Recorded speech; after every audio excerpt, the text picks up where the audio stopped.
नमस्कार मंडळी, आज आपण बनवतोय मेदू वडा। 1 वाटी उडदाची डाळ आहे, ती मी 3 ते 4 तासासाठी भिजत ठेवली होती। आता स्वच्छ धुवून घेतली। आता आपण मिक्सर मधून काढून घेऊया। तर बघू शकताय अशा प्रकारे पीठ मी वाटून घेतलेलं आहे।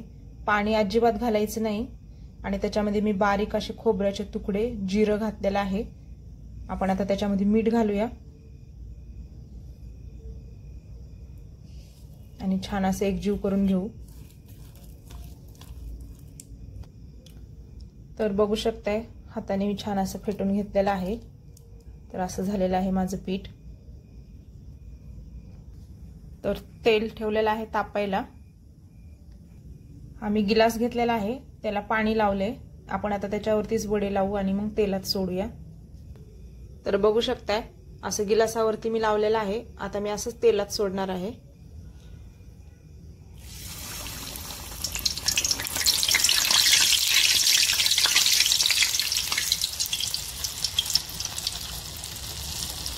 तर मी सगळे वडे असेच करून घेणार आहे। लावताना फक्त तुम्ही गिलासाला तेल नका लावू, पाणी लावून घ्या, म्हणजे वडे पटकन सुटतील। तर बघू शकताय तुम्ही अशा प्रकारे मी वडा सोडलेला आहे। तर मी मेदू वड्यामध्ये कुठलाही सोडा आणि इनो वगैरे काही घातलेलं नाही। तर बघू शकताय असे मी गिलासावर सोडलेले मेदू वडे। तुम्हाला जर नक्की आवडत असेल माझी रेसिपी तर माझ्या चॅनलला लाईक करा, सबस्क्राइब करा आणि शेअर सुद्धा करा। आता सगळे वडे मी अशाच प्रकारे सोडणार आहे, तर तुम्ही पण नक्की ट्राय करा। तर बघू शकताय सगळे वडे मी असेच काढून घेते। खमंग असा वास सुटलेला आहे। तर बघू शकताय सगळे वडे मी असेच करून घेतलेले आहेत गिलासावरती, तर तुम्ही पण नक्की करा। तर बघू शकताय आपले मेदू वडे आणि चटणी तयार झालेली आहे। तर चटणीची मी रेसिपी टाकायची विसरले। तर खोबरं, डाळ, एक मिरची घातलेली आहे, साखर आणि मीठ घातले आणि वाटून घेतलेली आहे। तर बघू शकता असे झालेत आपले वडे आणि चटणी। तुम्ही पण नक्की ट्राय करा आणि माझ्या चॅनलला सबस्क्राइब करा। नमस्कार मंडळी, आज आपण बनवतोय मेदू वडा। 1 वाटी उडदाची डाळ आहे, ती मी 3 ते 4 तासासाठी भिजत ठेवली होती। आता स्वच्छ धुवून घेतली।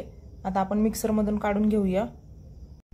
तर बघू शकताय अशा प्रकारे पीठ मी वाटून घेतलेलं आहे। पाणी अजिबात घालायचं नाही आणि त्याच्यामध्ये मी बारीक असे खोबऱ्याचे तुकडे, जिरं घातलेलं आहे। आपण आता त्याच्यामध्ये मीठ घालूया आणि छान असे एकजीव करून घेऊ। तर बघू शकताय हाताने मी छान असं फेटून घेतलेलं आहे। तर असं झालेलं आहे माझं पीठ। तर तेल ठेवलेलं आहे तापायला। आम्ही गिलास घेतलेला आहे, त्याला पाणी लावले। आपण आता त्याच्यावरतीच वडे लावू आणि मग तेलात सोडूया। तर बघू शकताय असं गिलासावरती मी लावलेलं आहे। आता मी असंच तेलात सोडणार आहे।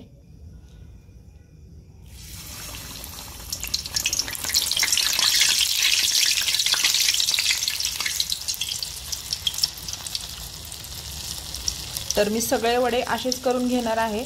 लावताना फक्त तुम्ही गिलासाला तेल नका लावू, पाणी लावून घ्या, म्हणजे वडे पटकन सुटतील। तर बघू शकताय तुम्ही अशा प्रकारे मी वडा सोडलेला आहे। तर मी मेदू वड्यामध्ये कुठलाही सोडा आणि इनो वगैरे काही घातलेलं नाही। तर बघू शकताय असे मी गिलासावर सोडलेले मेदू वडे। तुम्हाला जर नक्की आवडत असेल माझी रेसिपी तर माझ्या चॅनलला लाईक करा, सबस्क्राइब करा आणि शेअर सुद्धा करा। आता सगळे वडे मी अशाच प्रकारे सोडणार आहे, तर तुम्ही पण नक्की ट्राय करा। तर बघू शकताय सगळे वडे मी असेच काढून घेते। खमंग असा वास सुटलेला आहे। तर बघू शकताय सगळे वडे मी असेच करून घेतलेले आहेत गिलासावरती, तर तुम्ही पण नक्की करा। तर बघू शकताय आपले मेदू वडे आणि चटणी तयार झालेली आहे। तर चटणीची मी रेसिपी टाकायची विसरले। तर खोबरं, डाळ, एक मिरची घातलेली आहे, साखर आणि मीठ घातले आणि वाटून घेतलेली आहे। तर बघू शकता असे झालेत आपले वडे आणि चटणी। तुम्ही पण नक्की ट्राय करा आणि माझ्या चॅनेलला सबस्क्राईब करा।